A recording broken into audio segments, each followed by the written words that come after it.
돌아온 성도의 삶이라는 제목을 가지고 에베소서 4장 29절에서 32절 말씀 가지고 말씀을 통해서 은혜를 나누고자 합니다. 제가 기도하겠습니다. 살아계신 하나님 아버지, 오늘도 저희들 아버지 머리카락 하나라도 다치지 않게 하시고 오늘도 하나님 앞으로 인도해 주셔서 감사합니다. 오늘도 저희들이 드려지는 예배를 흠양하시고 기뻐받아 주옵소서. 하나님께서 이한 시간도 함께하여 주셔서 하나님의 말씀을 전하는 자나 듣는 자가 다 같이 동일한 은혜로 은혜받는 복된 시간으로 인도해 주시기를 간절히 바라고 소원하며 예수 그리스도 이름으로 축복하며 기도하옵나이다. 아멘. 우리가 가장 정말 이 신앙생활 하면서 하고 싶은 뭡니까? 성도로서 아름다운 삶을 살고 싶은 거예요. 어떻게 하면 하나님을 기쁘시게 하며 어떻게 하면 하나님 앞에 아름다운 성도의 삶을 살 수 있을까? 이런 것을 고민하지 않는 성도는 없습니다. 그래서 우리가 성도라 하면 무슨 얘기냐면 하나님께서 세상 사람들과 구별해서 딴 줄로 불러서 세워주신 것을 말하고 있습니다. 우리는 하나님을 믿는 백성들로서 하나님을 믿음으로 구원받았잖아요. 그래서 하나님께서는 이 백성들을 불러서 한쪽으로 딴 줄로 세웠습니다. 이것이 뭐예요? 성도라는 거예요. 바로 우리가 성도입니다. 그래서 오늘은 사도 바울이 이런 고백을 하고 있습니다. 바울은 옛 습관을 버리고 새롭게 된 사람들을 새로운 피조물, 새롭게 된 사람이라고 했습니다. 그래서 흔히 교회 다니는 사람들을 뭐라고 불러요? 그리스도인 또한 크리스찬이라고 부릅니다. 본문을 통해 그리스도인이 어떻게 살아야 하며 무엇을 해야 하는지 알아보도록 하겠습니다. 첫째로 마귀로 틈을 타지 못하게 해야 한다는 거예요. 우리 27절 말씀해 보니까 뭐라고 해요? 마귀에게 틈을 주지 말라고 말씀하고 있습니다.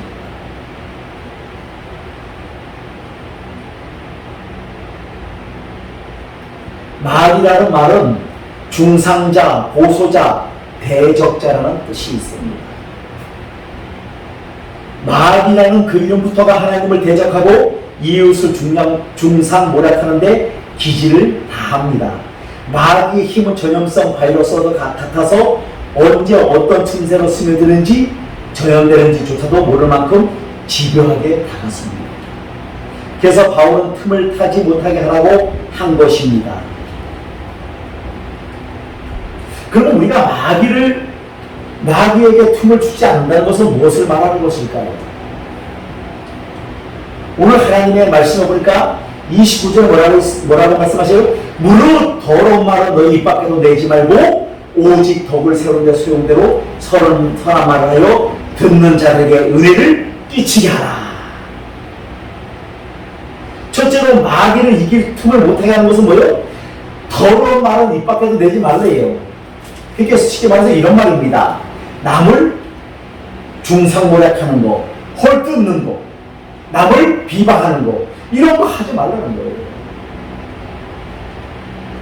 그러면 울고 있는 사람이 있다면 가서 어떻게 해요? 같이 울어주고 같이 아파하고 같이 어떻게 해요? 기도해주고 같이 하나님의 사랑을 누리고 하나님의 소망을 전해야 될 사명이 우리에게 있다는 것을 믿으시길 바라겠습니다. 전해야 돼요. 우리는 할 수 없습니다. 하지만 하나님은 하실 수가 있습니다. 그분은 전지전능하신 분이고 무소부지하신 분이고 그분은 못하실 일이 전혀 없으신 분입니다. 우리 하나님 앞에 나가서 기도하고 하나님께 위로를 받고 하나님께 소망을 두고 살아갑시다 하고 그들에게 전도를 해야 될 줄로 믿습니다.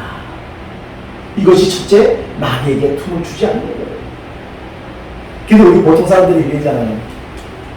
누가 뭔 말을 하면은, 근데 그거 오늘 말씀에 나왔듯이 뭐예요? 이 마귀의 힘은 전염성 바이러스와 같아서 코로나19와 같아서 어떻게 합니까? 사람들이 그 안 좋은 소리에 아주 귀가 솔깃해요. 그리고 어떻게 합니까? 누가 뭔 말을 하면 맞아, 거긴 그렇대, 그래, 그 사람 보니까 그따구밖에 못해, 그렇게밖에 못해 하면서 막 힐난하다 보면 어떻게 나도 모르게 마귀에게 전염이 돼서 그 사람을 중상모략하는데 앞장선다. 이것이 누가 하는 일이에요? 마귀가 하는 일인 줄로 믿습니다. 그래서 하나님은 우리에게 말씀하셔요. 우리의 씨름은 혈과 육에 대한 씨름이 아니요 정사와 권세와 하늘에 대한 악한 영들에 대한 싸움이라고 말씀하고 있습니다. 그래서 우리가 누가 막 기분 나쁘게 하잖아요. 그러면 같이 막 대적하고 막 그러면 싸움이 일어나잖아요. 그런데 우리 그리스도인들은 어떻게 해야 되느냐? 그때마다 그 자리를 내가 감당할 수 없으면 비켜야 돼요. 그리고 그에게 다음에 뭐라고 해요? 만났을 때 웃으면서 잘 계셨냐? 안녕하셨냐? 하고 인사를 하는 겁니다. 그럼 그 사람이 못 적을 거 아니겠습니까? 그때 하나님의 사랑을 전하시기를 바라겠습니다. 그때 하나님의 사랑을 전하는 거예요. 여보시오, 이렇게 살지 마시고 우리는 다 같은 죄인들인데 주 예수 그리스도를 믿음으로 정말 그분을 믿기만 하면 우리의 모든 죄를 사해 주시고 우리의 허물과 죄를 용서해 주시고 우리를 그분의 자녀로 인도해 주십니다 하고 전도할 수 있는 우리가 되어주시기를 바라겠습니다. 전해야 된다는 거예요. 둘째는 은혜를 끼쳐야 된다는 거예요. 우리 29절로 나오잖아요. 무릇 더러운 말은 너희 입 밖에도 내지 말고 오직 덕을 세우는데 소용대로 선한 말을 하여 듣는 자들에게 은혜를 끼치게 하라. 덕을 세운다는 게 뭡니까? 우리가 이 그리스도인들이 최고 안 되는 것이 뭐냐면 덕을 세우는데 일조를 하지 못한다는 거예요.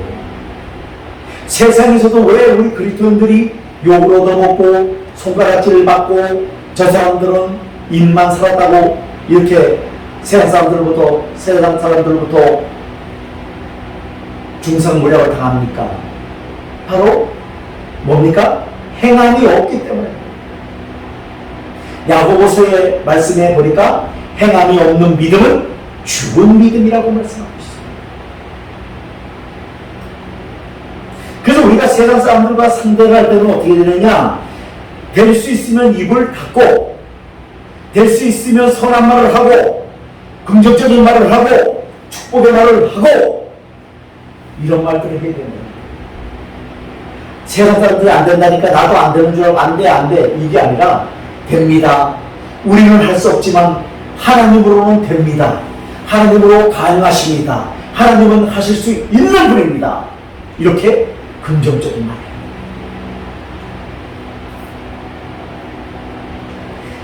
그 어떤 분이 굉장히 그 권사님이 몸이 아파가지고 누워 계셨어요. 그래서 우리가 신방을 쭉 갔습니다. 그래서 신방대원 뭐 권사님, 장로님, 담임 목사님 뭐 이렇게 전도사님도 해서 쭉 갔어요. 그때 내가 이제 전도사 시절이니까 가서 그 권사님에게 이제 담임 목사님이 이렇게 물으십니다. 권사님은 오늘 죽어도 천국에 갈 수 있으시죠? 이렇게 물으니까 권사님 대답하시기를 어떻게 하시냐면 목사님 제가 이렇게 아파 보니까 그때 가봐야 알겠어요. 이렇게 맞아요, 틀려요? 우리가 예수 그리스도에 대한 확신이 없다는 거예요. 구원의 확신이 없다는 거예요. 나는 지금 죽어도 천국에 갑니다. 이렇게 말을 해야 되는데 하물며 권사가 됐는데도 불구하고 뭐라고 하냐면 내가 아파 보니까 그때 가봐야 알겠습니다. 구원의 확신이 있어요, 없어요? 없는 겁니다. 우리도 한번 잘 자기를 성찰해 보시기를 바라겠습니다. 구원의 확신이 없어요. 우리는 예수 믿으면 내가 안 아프고 예수 믿으면 내가 건강하고 예수 믿으면 내가 잘 되고 막 이런 것만 생각합니다. 예수 믿는 사람들도 아플 수가 있어요. 예수 믿는 사람들도 못 살 수가 있어요. 그 육신의 가치관에 뜻을 두지 마시고 하나님 나라의 가치를 두시길 다시 한번 예수 그리스도로 부탁을 드리겠습니다. 거기에 가치를 둬야 되는 거예요. 그러면 그 권사님만의 일일까요? 그때 담임 목사님께서 그날 예배를, 그 신방 예배를, 그 말씀을 전하시는데 얼굴을 보니까 너무너무 실망스러운 얼굴을 하고 해가지고 말씀을 전하시는 걸 봤어요. 그러면서 돌아와서는 교육자들을 다시 부르셨어요. 뭐라고 그러세요? 이래가지고 안 되겠다. 우리가 이제 우리도 새신자반을 만들고 중급반을 만들고 고급반을 만들어서 예수가 누구신지, 하나님이 누구신지, 하나님의 속성이 무엇인지, 하나님이 분명히 성령님이 누구신지를 분명히 가르쳐야 된다. 그래가지고 그때부터 이 초신자, 중급반, 고급반 이렇게 가르치기 시작했어요. 우리는 생각을 합니다. 권사님 되고 집사님 되고 뭐 다 아는 것처럼 전혀 몰라요. 구원의 확신이 없다는 거고. 이 구원의 확신이 무너지니까 그다음부터는 마귀가 뭐라 그래요? 너 봐라. 너 교회 생기고 잘생기고 뭐 있어. 그냥 그때부터는 순식간에 무너지는 거예요. 그래서 우리에게는 뭐가 있어야 돼요? 구원의 확신이 있어야 될 줄로 믿습니다. 내가 오늘 죽어도 이 자리에서 죽어도 나는 천국에 간다. 하나님 나라 간다. 이런 확신과 믿음이 있어지기를 예수 그리스도로 축원드리겠습니다. 그런 확신이 있어요. 그래서 그때부터 그 교회가 이제 막 그 훈련했어요. 그러니까 이 뭐라 그럽니까? 성도들이 막 피곤해요. 아유 예비만 드리면 되지 뭔 또 공부를 하라네요. 아니 그때부터는 예수님이 누구신지 성령님이 누구신지 이렇게 하나님이 누구신지 다 공부를 했어요. 가르쳤어요. 그렇지만 그분들이 공부할 6주 동안은 막 힘들어가지고 막 씩씩거리고 불평불만을 하던 사람들이 점점 갈수록 뭐가 돼요? 하나님에 대해서 알아가니까 어떻게 돼요? 그때부터 그들이 하나님이 이런 분인지 이제 몇십 년 만에 처음으로 알았습니다. 이런 고백들이 나와요.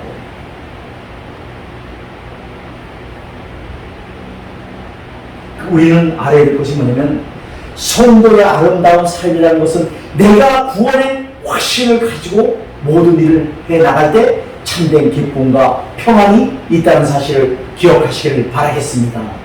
구원의 확신도 없으면서 그냥 확신이 있는 것처럼 나가면 안 돼요. 그래서 우리는 생각해야 될 것이 뭐냐면 오늘 말씀대로 물을 더러운 말은 너희 입 밖에도 내지 말고 오직 덕을 세우는데 소용대로 선한 말을 하여 듣는 자들에게 은혜를 끼치게 하라. 우리 예를 들어서 우리 이제 이렇게 우리 성도님들이 저에게 이제 이렇게 얘기를 하잖아요. 근데 우리가 한국말에 속담 이런 게 있잖아요. 가는 말이 고와야 오는 말이 곱다. 이런 말이 있습니다. 맞잖아요. 그런데 우리 그리스도인들은 뭐냐면 내가 가는 말은 고와야 되고 오는 말이 좀 안 좋더라도 어떻게 해요? 계속 이 고운 말을 해야 된다는 거예요. 됩니다. 걱정하지 마세요. 하나님이 함께 하십니다. 하나님이 이 문제 알고 계십니다. 하나님께서 우리의 연약함을 알고 계십니다. 하나님께서 우리 성도님의 아픔을 알고 계십니다. 우리 성도님이 무엇을 원하는지 알고 계십니다. 하고 소망과 위로를 주는 우리가 되어야 될 줄로 믿습니다. 이렇게 됩니다. 그러면서 오늘 뭐예요? 그 은혜를 끼치게 하면서 기쁨을 주게 하라는 것입니다. 기쁨. 그런데 우리는 어떻게 해요? 그 정도 보니까 너무 밥을 많이 먹고 너무 말도 안 들어. 막 이렇게 얘기하면 안 된다. 그래서 그 사람의 허물을 보지 마시고 어떻게 해요? 하나님께서 우리에게 말씀해 주셨잖아요.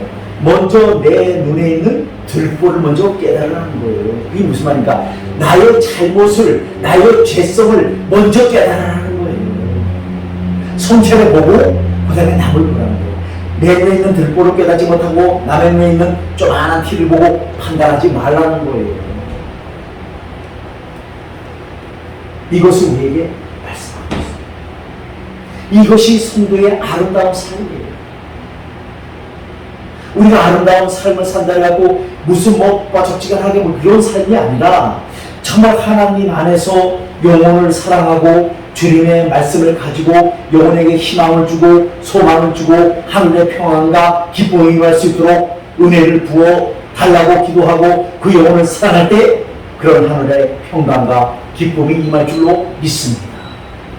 그걸 기억해요. 세상의 기쁨은 내가 좀 뭐가 잘 되고 돈이 들어오고 먹을 것이 들어오면 헤헤헤헤 거리잖아요. 그것이 우리 세상적인 기쁨이에요. 근데 그건 잠시예요. 근데 우리 하나님의 주시는 기쁨, 평안은 그렇지가 않아요.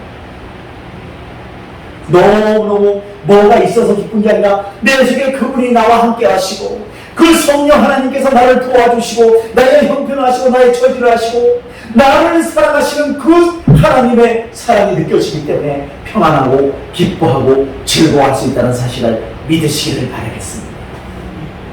그래서 기뻐하고 즐거워하는 거예요. 뭐가 있어서 그런 것이 아니라. 세 번째는 성령을 근심하게 하지 말아야 된다. 우리 30절 말씀해 볼게. 하나님의 성령을 근심하게 하지 말라. 그 안에서 너희가 구원의 날까지 인치심을 받았느니라. 우리는 성령을 근심하게 하는 자는 뭐예요? 하나님을 근심하게 하는 거잖아요.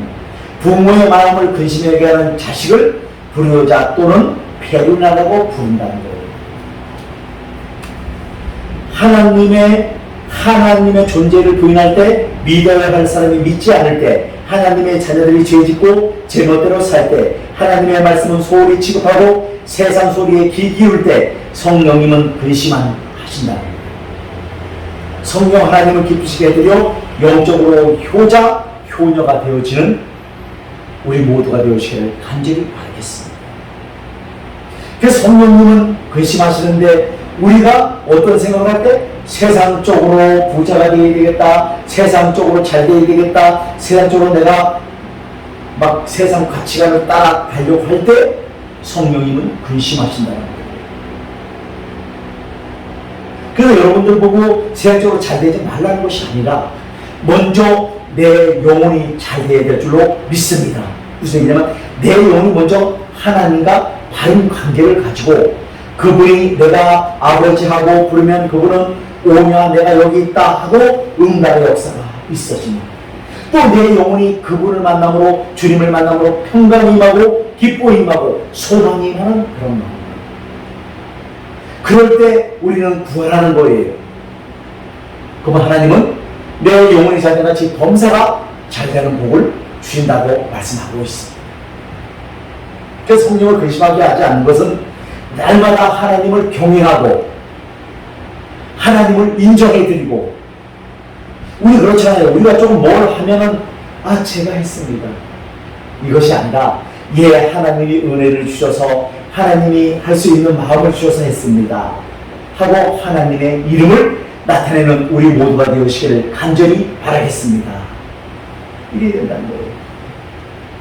그래서 우리가 알다시피 우리 재호 씨도 그 부모님에게 많은 불효를 저질렀는데 그 부모님들은 우리가 뭐 맛있는 거 사주고 돈을 주고, 물론 그런 것도 중요하지만 그것보다 더 부모님들이 바라는 것은 뭐를 하기를 원해요? 얼굴을 보기를 원한다는 사실을 믿으시기를 바라겠습니다. 얼굴을 보기를 원해요. 목소리로 듣는 것도 목소리로 듣는 거지만 먼저 얼굴을 보기를 원하는 거예요. 그 자식을 보기를 원하는 거예요. 우리 부모님이 지난날 제가 그렇게 속을 썩고 있는데도 불구하고 항상 뭐라 그래요? 우리 종대는 참 착한 사람이에요. 그래도 두 번만 착했다가는 걱정이 없는데 착하지 못해요. 그래도 우리 엄마는 계속 뭐라 그래요? 우리 종대는 착한 사람이야. 앞으로 크게 될 사람이야. 이렇게 말씀하셨어요. 그래서 지금 제가 이렇게 보니까 이 부모의 근심을 안 썩인다는 것은 바로 뭐예요? 얼굴을 보고 자주 찾아뵙고 이것이 효자인 줄로 믿습니다. 우리 주님께서도 원하신 것이 뭐냐? 너희들이 내 앞에서 뭘 잘하고 못하고 그런 거 따지는 것이 아니라 날마다 그분 하나님을 인정해드리고 하나님 앞에 나와서 아버지 내가 오늘 이런 죄를 지었어요. 아버지 하루의 삶 속에서 제가 양들여내고 했는데도 이런 죄를 짓고 제가 또 이렇게 살다 왔습니다. 잘못 사는 것을 용서해 주시고 아버지 저를 긍휼히 여겨 주세요. 저는 아버지의 도움이 필요합니다. 아버지의 능력이 필요합니다. 아버지의 은혜가 필요합니다. 이런 자들을 축복하시고 인도해 주신다는 사실을 믿으시기를 바라겠습니다. 부모 마음과 하나님의 마음은 별반 다른 것이 없어요. 하나님도 그러잖아요. 우리 식대로 판단하고 왜 제 교회 댕기는 애가 제 목사라는 사람이 왜 저래? 하고 판단했다면 여기에 살아남을 자는 아무도 없다는 거예요. 하나님은 그렇게 판단 안 하셔요. 우리 부모들도 그러잖아요. 내가 그렇게 속을 썩어도 우리 어머님은 항상 뭐라 그래요? 우리 아들은 착해. 우리 아들은 잘났어. 우리 아들은 잘 될 거야. 이렇게 우리 하나님도 우리를 어떻게 해요? 계속 기다리고 계십니다. 그래서 참아주고 인내하시고 우리가 날마다 그분만 하나님만 의지하기를 바라고 계신다는 사실을 믿으시기를 바라겠습니다. 그래서 우리는 오늘 아름다운 성도의 삶 속에서 가장 중요한 것은 뭐냐? 마귀로 틈을 타지 못하게 해야 된다는 거예요. 두 번째는 은혜를 끼쳐야 된다는 거예요. 세 번째는 뭐예요? 성령님을 근심하지 않게 해야 된다는 거예요. 이것이 아름다운 성도의 삶인 줄로 믿습니다. 그래서 우리 주안의 교회 사랑하는 성도님들 모두 이런 아름다운 성도의 삶을 살아드림으로 말미암아 하나님께 기쁨이 되어지고 우리의 영혼에도 평강이 많은 복된 시간 되어지기를 예수 그리스도 이름으로 축원드리겠습니다. 아멘.